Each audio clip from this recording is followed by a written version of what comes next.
video, I will explains why barnacles are multiplying worldwide in depth, including water pollution, temperature change, chemical runoff, and other factors that are affecting our ecosystems. I will also explain how barnacles attach to whales, turtles, and other sea creatures. Explores pollution, especially chemical pollution, and how specific chemicals like nitrates, phosphates, oil runoff, and microplastics fuel their growth. Ties in how pollution affects insect populations, especially butterflies, are disappearing due to pesticides. Pollination loss means human survival is threatened. Encourages saving the beaches and oceans, and beach cleaning. Barnacles, whales, and the signs of a dying planet. Around the world, an unsettling change is taking place just below the water's surface. Barnacles, the ancient hitchhikers of the sea, are multiplying faster than ever before, clinging in overwhelming numbers to whales, dolphins, turtles, and even man-made structures. This explosion is not random, it is yet another sign that human impact on the Earth is spinning ecosystems out of balance.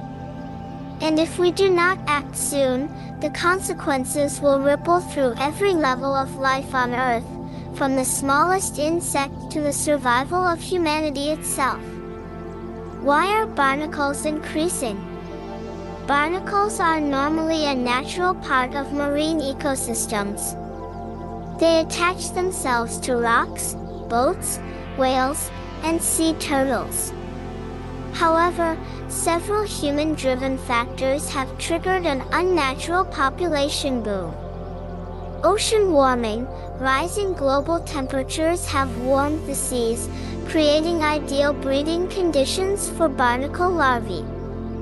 These larvae thrive in warmer water, increasing their survival rates. Pollution and chemical runoff, fertilizers rich in nitrates and phosphates, used heavily in industrial agriculture, wash into rivers and eventually the oceans.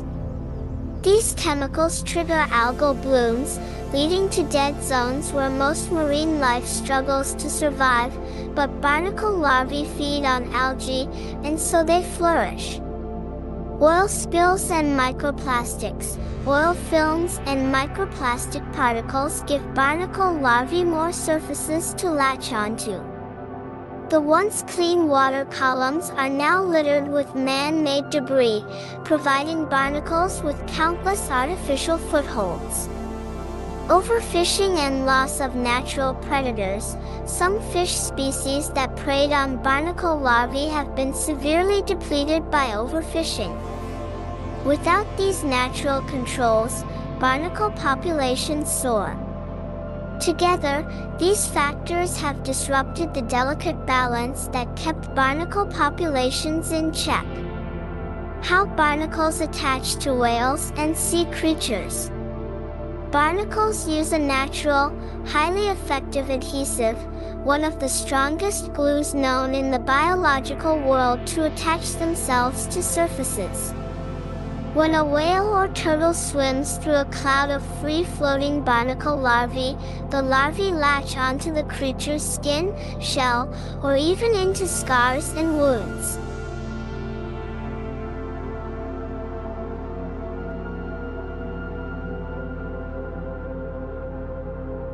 Once attached, barnacles grow hard shells and become permanent passengers. For whales, this can be debilitating.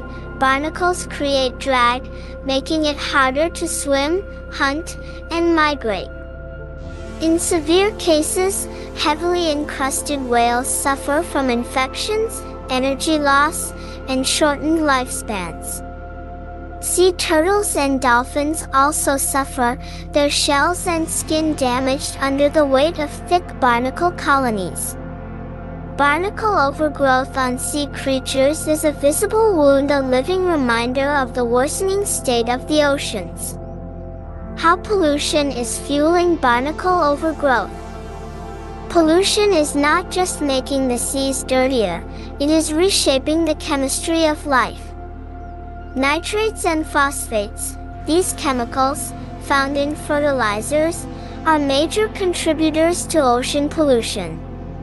When they enter the sea, they stimulate massive blooms of microscopic plants, phytoplankton, a favorite food of barnacle larvae.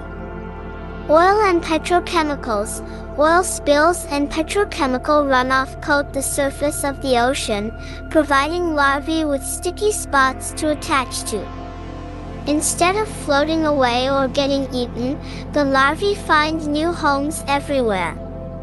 Heavy metals, mercury, cadmium, and lead, dumped into rivers and oceans from mining and industrial waste, weaken many marine species but seem to have little impact on hardy organisms like barnacles, giving them yet another advantage. Microplastics, tiny particles from cosmetics, plastic bags, and synthetic clothing create endless new surfaces for barnacle attachment. Each floating particle is like a mini island for barnacle larvae. These pollutants create a toxic stew that harms most marine life, but ironically gives barnacles the perfect conditions to thrive. The bigger picture: insects, pollination, and human survival.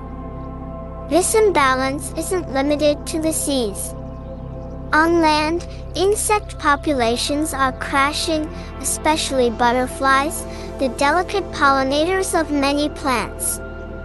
Large-scale agricultural farms drench fields with pesticides and insecticides like neonicotinoids and glyphosate.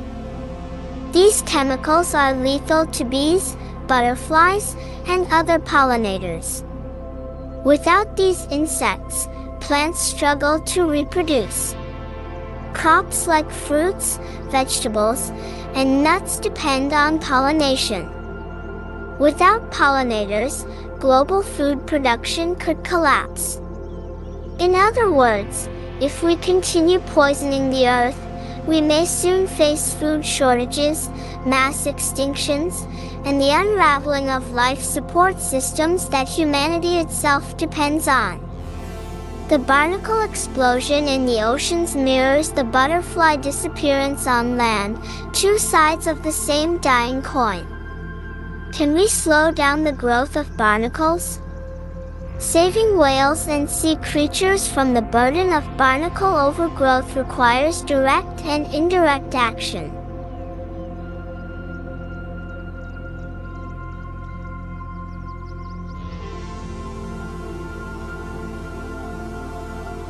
Reduce chemical runoff. Farmers must adopt eco-friendly practices that minimize fertilizer and pesticide use. Ban dangerous chemicals. Governments should ban or strictly regulate substances that are proven to cause ecological harm. Clean up plastic pollution. Individuals and industries must reduce plastic use and improve recycling efforts. Restore fish populations. Protecting predator species that feed on barnacle larvae can help control their numbers naturally. Create marine protected areas. Safe zones where human activity is limited allow marine ecosystems to heal.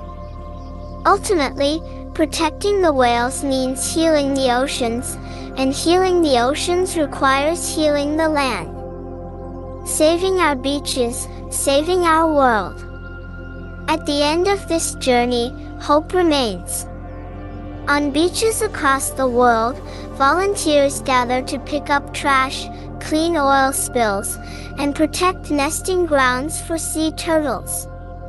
Each piece of plastic removed, each beach cleaned, each child taught to respect nature, these actions matter. They are small lights pushing back against the darkness. They are the beginning of a larger movement to save our shared home. A biblical sign of warning. The Bible tells us to watch for signs of the times. In Romans 8 verse 22, it says, "For we know that the whole creation groans and labors with birth pangs together until now." The earth itself seems to be crying out through dying butterflies, sick whales, and barnacle-choked oceans, warning us that the time to change is now. If we ignore these signs, we risk witnessing the slow death of a world that once bloomed with life. But if we listen, if we act, we may yet heal the earth, saving not only the whales but ourselves. So after watching this video, remember every plastic cup, bottle thrown from a moving vehicle and finds its way to a stream, you have just made it easier for 1,000 barnacles to cling to a whale, dragging it closer to death. Let's save our planet Earth.